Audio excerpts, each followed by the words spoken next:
Hey, folks. Very weird stuff going on with my camera right now, which is awesome, wonderful, perfect. Let's get a close up. There we go. There's the face. There's the mic maker right there. Sorry, folks. Technical difficulties, as you can tell from well, this isn't Stark Tech. It isn't Wayne. It's probably Hammer. I don't know what's going on. But look, here's the thing. I'm back. Happy New Year. A lot of brown going on here. Brown sweater, brown vase back there, brown door, brown skin. What that means. But look, we've got a lot to talk about, and we're gonna have fun on this episode, and it's gonna be cool. And yeah, we're just gonna go from there. All right. So somebody hit my opening, and let's start this thing. Okay.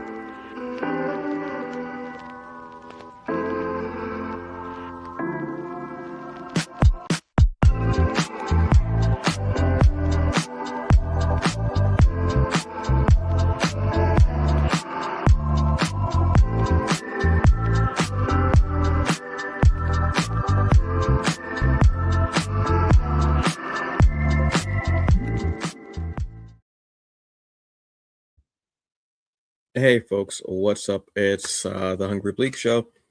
I am Antonio Palmares, aka the Hungry Bleak, and welcome to the show and the Hungry Bleak channel. Also the home of TBA News. There you go, with my co-hosts Robert, Jeffrey, and Java Chan. So it's a new year. It's a new, no, it's not a new me. It's the same me. Actually, it's me with the weights off because now I really am in a different headspace from 2025 and a better headspace, I want to say as well. Excuse me. Um, just got a lot. There's just been a lot of stuff happening in the world, obviously, as you know. But for this half hour or so, we're not going to think about it. We're going to talk about comics. We're going to have some fun. And at the end, I'm going to talk about a couple of things that are going on. So let's jump right into it. So, comic book news. Stephanie Williams, excuse me, is on Wonder Woman 29. All I have to say about this is yes. And yes, and yes, and yes, and yes, some more. Stephanie Williams is one of my creatives of 2025. Phenomenal, absolutely loved what she had got going on. She's got this incredible time heist comic uh, by the name of Temporal. Then we have this one of the launching titles for Ignition Press, which is Roots of Madness. And then she has this incredible Saturday morning feeling cartoon comic, Street Sharks, which you all know was an animated series back in the late 90s, I want to say. Was it late 90s, maybe early 2000s? Can't remember. At a certain point, look, I turned 48 when we were gone, folks. Thank you. No applause. Just send cake and purple shirts. So time is really weird.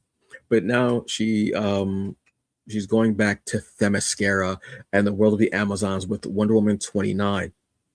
As we all know, Stephanie has just, to me, just revamped everything with her work on Nubia. It was just so beautiful and empowering and just incredible to see. And for someone like myself who is not a big Wonder Woman reader, that was really my first delve into Themyscira with that. I mean, I know about Wonder Woman. I know like her with Justice League and everything like that. Read a little bit of her stuff, but never really dove into it. Stephanie Williams got me diving into the world of Themyscira with Nubia and the Amazons and those adventures. That whole time, so incredible, so amazing. The trials and everything. I'm gonna have to go back and reread that, aren't I? Yes, I am. So she's going back in with Wonder Woman 29. First off, this cover is just absolutely breathtaking. I need this on a t-shirt. Can I get Nubia on a t-shirt, please? Can I? I need this particular art on a t-shirt. I think this is really great. We know that this was been writing it, but I believe that taking a bit of a break or such. So Stephanie is going to be doing Wonder Woman 29. I think she might be doing number 30 as well. I would not be mad if she had a nice run on there. She's also going to be having, excuse me, artist Jeffrey Spokes on there, and this is going to be releasing on January 21st, which is next Wednesday. Yes, next Wednesday. I'm in. Yes, please, yes. Um, Stephanie just has this incredible library of work and never disappoints. She's one of the people who I just, when I see her name or when I hear her name, my eyes automatically go to whatever it is, and my ears perk up to listen. Um, I want to say my first foray for Stephanie Williams was Living Heroes, which was just incredible, wonderful. So when I heard that she was on Nubia, I jumped to Nubia to see what was happening with that world, and it's just amazing. Everything she does that I've read has just been so incredible and amazing, and I am loving seeing this. Just seeing her name everywhere. I'm absolutely loving it, and I can't wait to see more of her own creator-owned stuff as well. I'm always excited to see writers that I love doing their thing on uh, big two stuff. Marvel or DC is great, wonderful. But I love when they do their creator own. That's what really gets me excited and gets me going, okay, I wonder what they're going to do with this. Because, I mean, to get me into a time heist comic about a mother who has a family and everything, but 10 years before that, her and her husband were these time traveling kind of heist. What was it Robert called them? Um, I forgot the term that he used, but he didn't use thief, but I'm going to use thief because, you know, and being able to do that uh, type of story with that, and it still being about a family and this woman who, as Robert said, is an expert in her field of um, just doing just amazing stuff, and I absolutely love it. So I'm excited for this. I want to see what's happening. I'm going to be diving into this. I need to catch up on Wonder Woman. I'm kind of behind, but because of Stephanie Williams, I'm going to jump to read the stuff that I have so I can catch up for this. I also definitely want this comic in print because the cover looks absolutely amazing. I am always here for it. Stephanie's one of, like I said, my favorite writers out there, and I'm excited for this. Um, it's just amazing. Something else I'm excited for is going to be more from Tiny Onion. Okay, so look, James Tynion has been on an absolute monstrous tear as far as comics go. I mean, the Tiny Onion imprint brand, let's say, might be a better word, has just been on fire with everything that he's done. The book that he's been most widely known for over the last few years has been, excuse me, has been Something's Killing the Children and that whole universe. Absolutely amazing, beautiful stuff. But he's had so much more coming out as of late, and the stuff that he has coming out is great. There's World Tree. There's Exquisite Corpses, which I absolutely love. Wait, is Exquisite Corpse or Exquisite? No, Exquisite.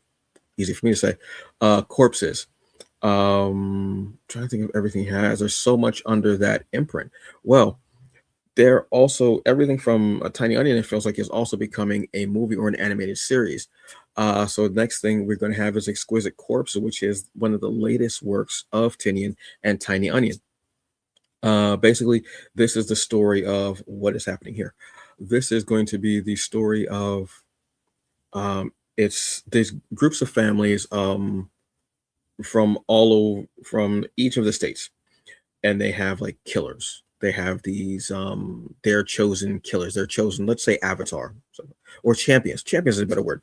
And what they do is they go to a secluded town and they go and they fight it out. And whoever wins is the one that will rule for, is the one that will be in charge for a bit.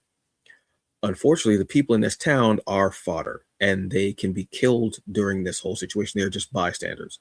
So what they do is they go into the town, they cut off all communication, they cut off cell service, they cut off Wi-Fi, everything, and then they just becomes this battle royale free-for-all. This is, I want to say they're on maybe issue 8, 9, I want to say. Comic has been phenomenal, absolutely love it. Then I hear, okay, well, they're going to be making a live action movie of this and also Room Service. Room Service, I'm not familiar with. I have to check that out. But if it's Tiny Onion, I know it's going to be incredible. This is huge. I love it. it's just amazing what's happening. As it as we say, Tinian, the five-time Eisner-winning writer, behind Something is Killing Children, The Nice House on the Lake, and The Truth Department. Among just that's just a small bit of what he's done. So much out there is going to be having that. I'm excited for this. Like I said, I'm really excited to see Something's Killing Children, as far as being live action and also animated. World Tree is one I have to get into more. I've only read the first issue, but I was like, oh, it's terrifying. Tinian does horror so well, and those tense moments and pretty much breaking your heart. I'm trying to think of anything that I can think of that might have a happy ending. Anything of his I read that I know that will not have a happy ending. But this is one of his newest works, like I said, Exquisite Corpses, which I absolutely love. It's just been such a great thing, and it even has like trading cards. I want to say like there are cards. I think there's even going to be a game out for it as well, like a board game or like a card game for it as well. Going to be coming out, or it may actually be all out already. Ever expanding. That's the thing. The brand of Tiny Onion, the brand of James Tinian the Fourth, truthfully, is just be growing and well deserved, well earned. Better to put it. Incredible stuff. Happy for him. I got to listen to him speak, I believe, the last two New York Comic Cons. Specifically went to panels that had him there because I wanted to see what his thought process was as far as writing everything, and pertaining to what Boom is. I want to say this is Boom is now Boom's flagship title. And Boom has had some incredible stuff that I've loved reading. This has become their flagship title, and they've, like I said, I think I said this a few months ago, whatever. Boom is now one that line up for 100 issues for Something's Killing the Children, which is, again, well earned. Phenomenal story, great art. Everything about it is great. The whole universe. Even when you had the books series, where it was the Book of Slaughter, the Book of Cutter, the Book of Butcher, all of those were even phenomenal things. Those source material books, but you still read them like a comic. I love that. So this is congratulations to everyone involved. Congratulations to James Tinian, all this work that you've done. I have to go back and read your Batman stuff. I didn't read the Batman stuff because I think the first thing I read from you was something is killing the children, and I read it during the pandemic. Started one Friday night. I was off. I'd ordered Chinese food. Read the first issue, and I said, "Oh, bet. Okay, great. Yeah." I ended up buying the next two trades and reading them that night, and I was hooked instantly. So this is fun. You love to see it. You love to see hard work and great stories and characters and such get over, and this is what that is. So phenomenal. Congratulations to you. The next thing is Black Comics Day. Okay, so this is an event I have never been to, but I would love to. I would probably lose my mind because I love events like this, where everyone's having a great time and it's Black indie creators, and everyone's just doing their thing, and it is a beautiful, phenomenal situation. But this is also over on the West Coast, which is part of the reason why I have never been there. This is pretty much a big event, like a con, and it's all these incredible Black creators getting together, indie creators mostly, getting together, and having this event. I love to see it. I love to. Like I said, I would love to even be a part of something like this. I think that would be amazing. Like I said, my head would pop off. My head would pop off, surely. This is going to be on, let me double check the date, because I know it's going to be February. Wow, they've been doing this for 8 years. That's awesome. This is going to be February 14th and 15th. So you know what? This is great because you can actually do this as a bit of a Valentine's Day thing as well. You and your significant other or others. Always shout out to my poly people. I don't think you can see the screen because there's a technical difficulty with my system still going on, which is just phenomenal to me. So let's try this again. All right. Because I do want to show you this as they have their website is up. Well, so you can check it out. Let's see if it works this time around, folks, because I want you to see it. Yes, there we go. So yes, this is February 14th or 15th. This is returning. This is going to be 8 years. 8 years. I thought it'd been going on for longer, I'll be honest with you, because it just seems like as long as I've been online, it has been an institute. It has been there. So that's a beautiful thing. So 8 years, beautiful event. From everything that I've seen, it's always been this event where everybody gets together, and it's in San Diego, California, on Park Boulevard. Again, it's an event that I've always heard of. It's kind of said in those terms of maybe like for me here, like Ekbach, or the Black Comic Book Festival in Harlem, which I've been to numerous times. I love that event because it's beautiful and you just see everybody there. This is another just really cool and awesome event to be able to go to and vibe on. And this is going to be, like I said, it's going to be from 10 a.m. to 6 p.m., 8 hours. You go both days, 16 days of just pure bliss and fun. I'm down with that. So I strongly recommend you go and check it out. It is a Saturday and a Sunday. Yeah, Saturday and a Sunday. And it is a Black Comics Day. It is a free 2-day event highlighting creators of African descent in the arts of comics, animation, film. Uh, yes, absolutely. So it's a free event. Go with your family. Check it out. Like I said, it's like significant other or others or a date. This is perfect for a geek day on Valentine's Day. Absolutely, positively, yes. I would totally do this. Matter of fact, you know what? Let me put it in my Rolodex for next year. Not Rolodex, that's the wrong word. In my calendar for next year. Yeah, I just love events where we get together, where we're talking about our stuff, where we're sharing our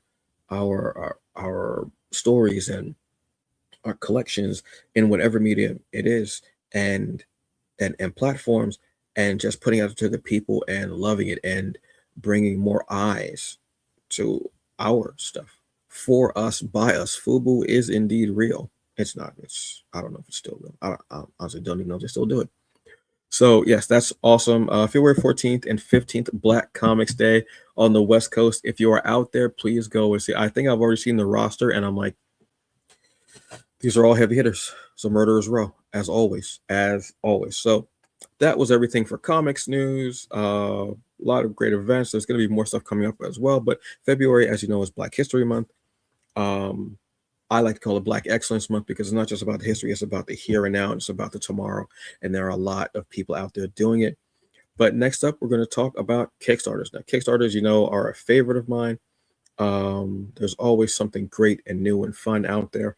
And I have so many comics from Kickstarter. So let's start, excuse me, with one that is, I absolutely had a great time. I'm really enjoying this company in general. 615 Comics. They're doing a lot of great stuff, and I'm always happy to see them. And this was one that I just happened to run by, and everything I've gotten from them, I've had a great time reading. It's been an amazing story, fun characters, just everything's been there. So this is the King's Domain 1 and 2. So this is Amari King, aka Mahes, protector of animals, is back in action, and he will go up against the Alpha organization. Yes, I don't even need to know what you're going to be. Yes, give me everything that you have, and I'm going to take it. King's Domain was a fun one to me. Like I've said, uh, I'm loving stories that are being more, what's the word, that are being more focused in Africa, or having African characters, or having more of our folklore,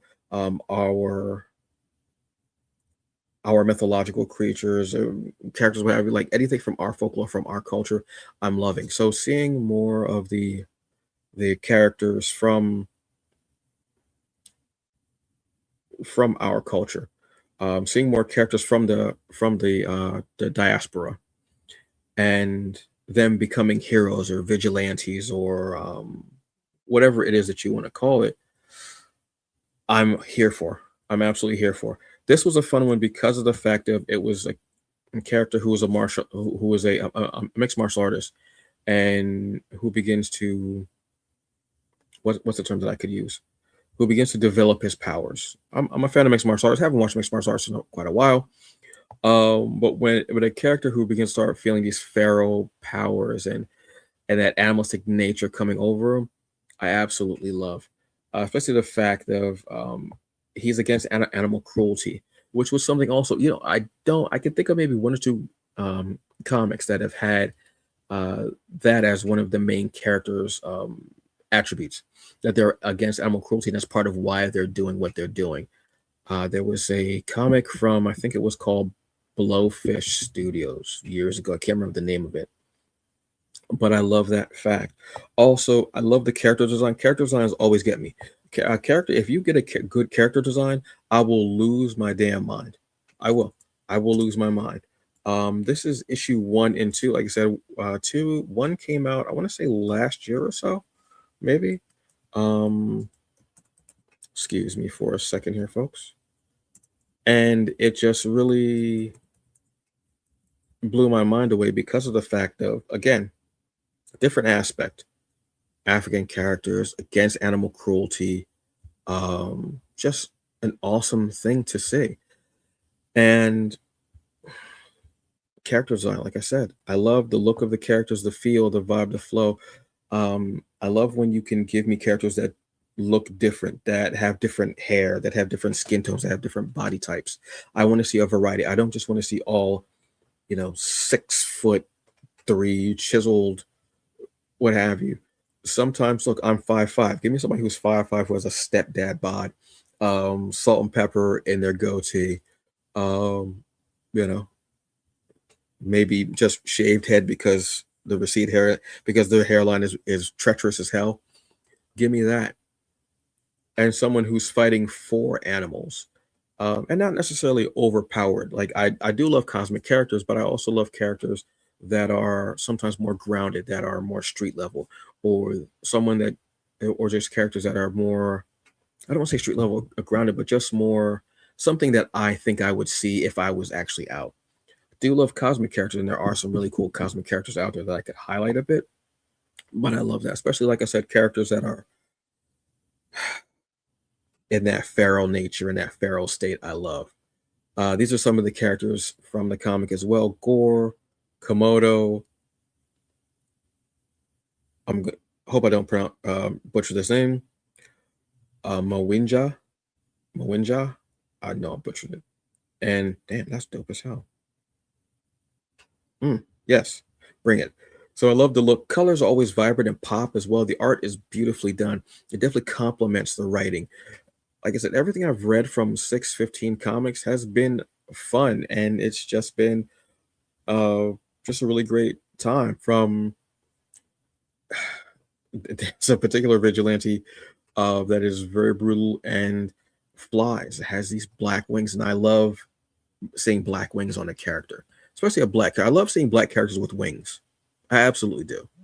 I absolutely do. I was a fan of Hawkman and Black Adam. Calm down. I know the movie wasn't all that crisp, but it was all right. But I enjoyed that because of it. So this is another one, and it's just started. So I believe it just started yesterday or today. So you have 28 days for the King's Domain 1 and 2. I strongly recommend getting it. 615. Actually, go through 615's library, and you'll have some incredible reads, and they're fun and they're action packed, and they're, again, for us, by us. I mean, he's doing some really cool work. I can't wait to see what he does in a year, because if I'm loving and enjoying what's happening right now, I can't wait to see what comes out from 615 Comics in a year, 2 years, 3 years. They already pressured. They're about to take over.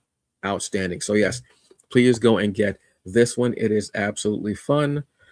King's Domain 1 and 2 from 615 Comics. Now, the other Kickstarter that we have is Sweet Pea. Now, this one was one that messed me up. The first issue was it was a very beautiful comic, but it dealt a lot with trauma. Not just the father, but also the daughter in the story, and all of the kids involved. So we're going back to the world of Sweet Pea with issue 3. I think I missed issue 2. Let me go back and make sure that that I have issue 2. If I don't, I have to rectify that. So issue 3 is going to be is the launch page for the Kickstarter is out now, so it hasn't gone live yet. But you want to get on the launch page. Get on the launch page, because the more people that are on the launch page, at least 100, it will propel them more when they do go live, and hopefully they will become a project we love on Kickstarter. When you have that, you're up on the front page, people talking about you, they yelling your name, shame, shame, don't love me like you do. Anyway, if you get that joke, thank you. This was a comic that was really great. This young girl starts to develop powers, and there's an alien attack. Was it alien or demons? I'm trying to remember if it was aliens, but there was an attack of otherworldly creatures. Let's say that, and it was the trauma that hit me when I spoke to Mr. Leggett about it.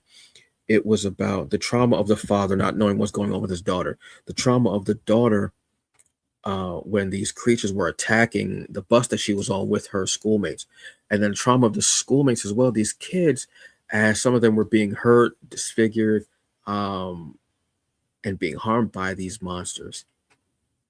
It hit me in such a way that I was like, oh wow.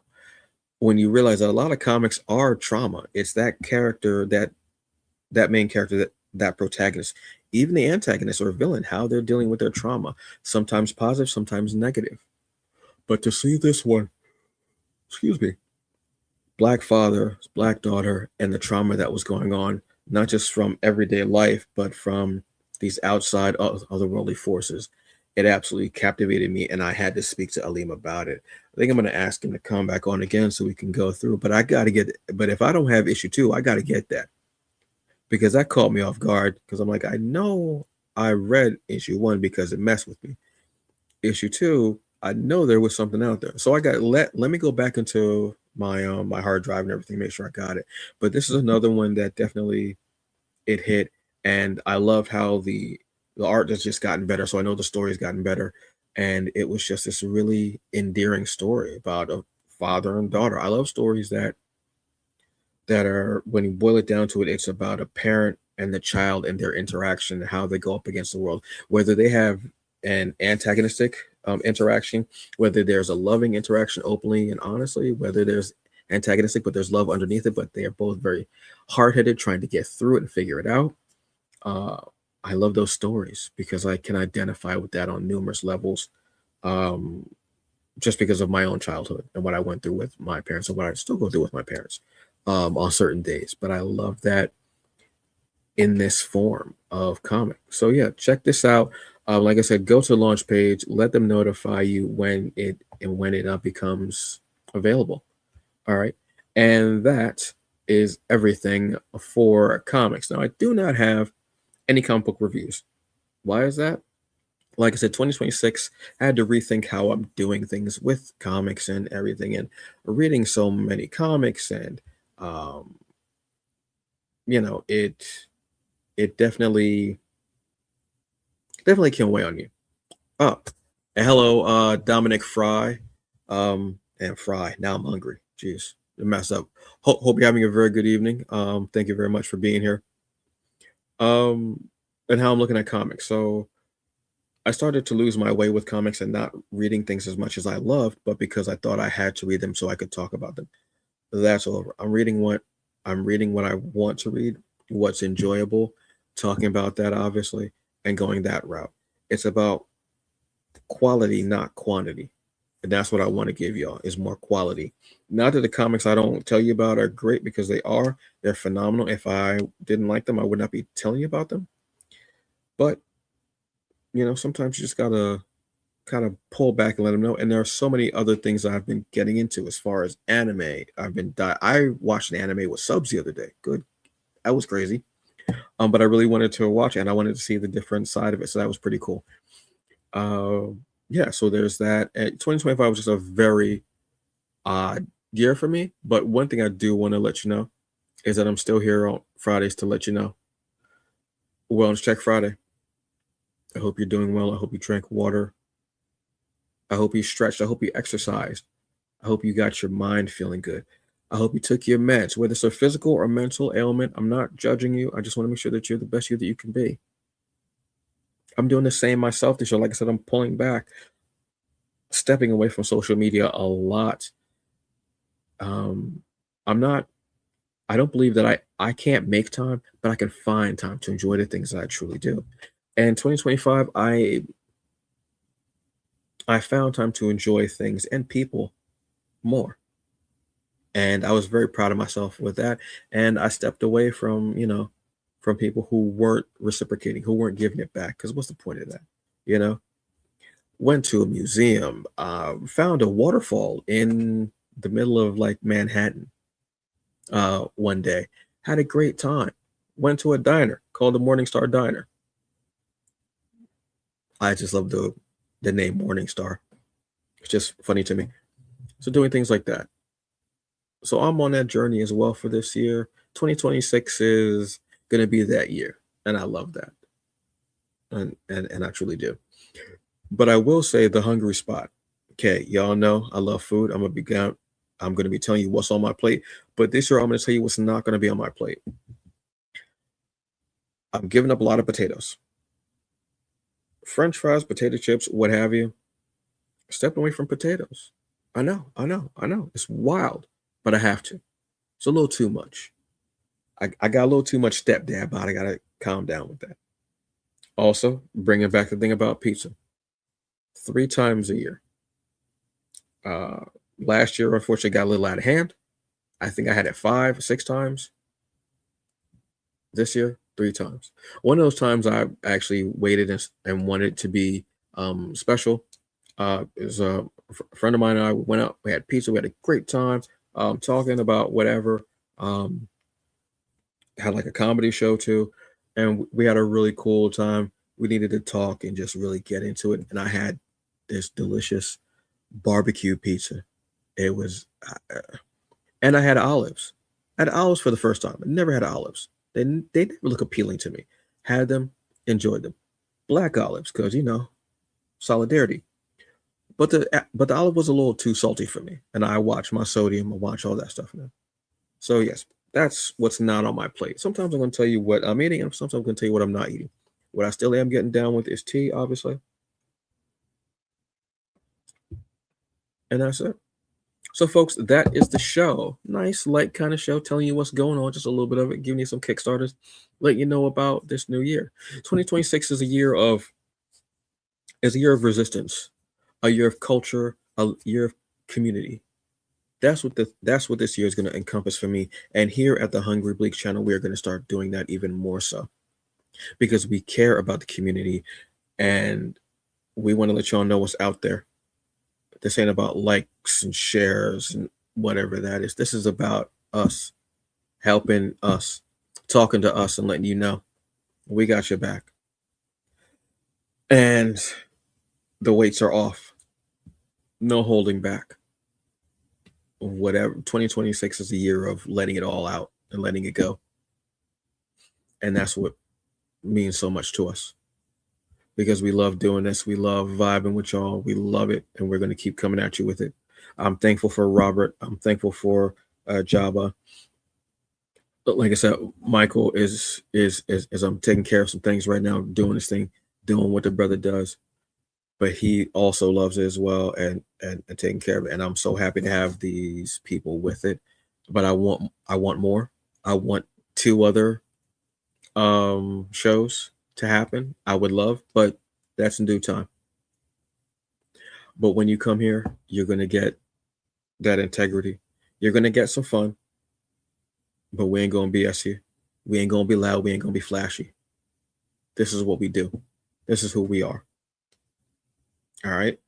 So on that note, you have a very good evening. Enjoy the rest of it. Be safe. I am going to go take my brown sweater. I'm probably going to go game. I don't have any sweets. Damn, I ain't got no cake. That's a shame because I could really eat some cake right now.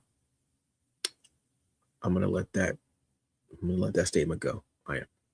So, folks, y'all have a very good evening. Enjoy the rest of it. Be safe. And as always, F Trump, fuck Trump, and fuck ICE. I'll see y'all later. Next week, we will be here again Monday, Wednesday, Friday, 7 p.m. Eastern Standard Time. Anime and gaming on Monday, comics culture on Wednesday, and the Hungry Bleak on Friday. Here is my pledge to you. and I'm probably going to regret this, but I'm going to say it anyway. Every Friday, you will get an episode of the Hungry Bleak Show. Some will be live, some will be pre-recorded, but every Friday, unless there's something crazy going on, you will get a new episode. All right? That is my pledge, because we also want to be consistent, and we've been away from y'all a little too long. All right? You have a very good evening. Enjoy the rest of it. Be safe. I will see you later. Peace.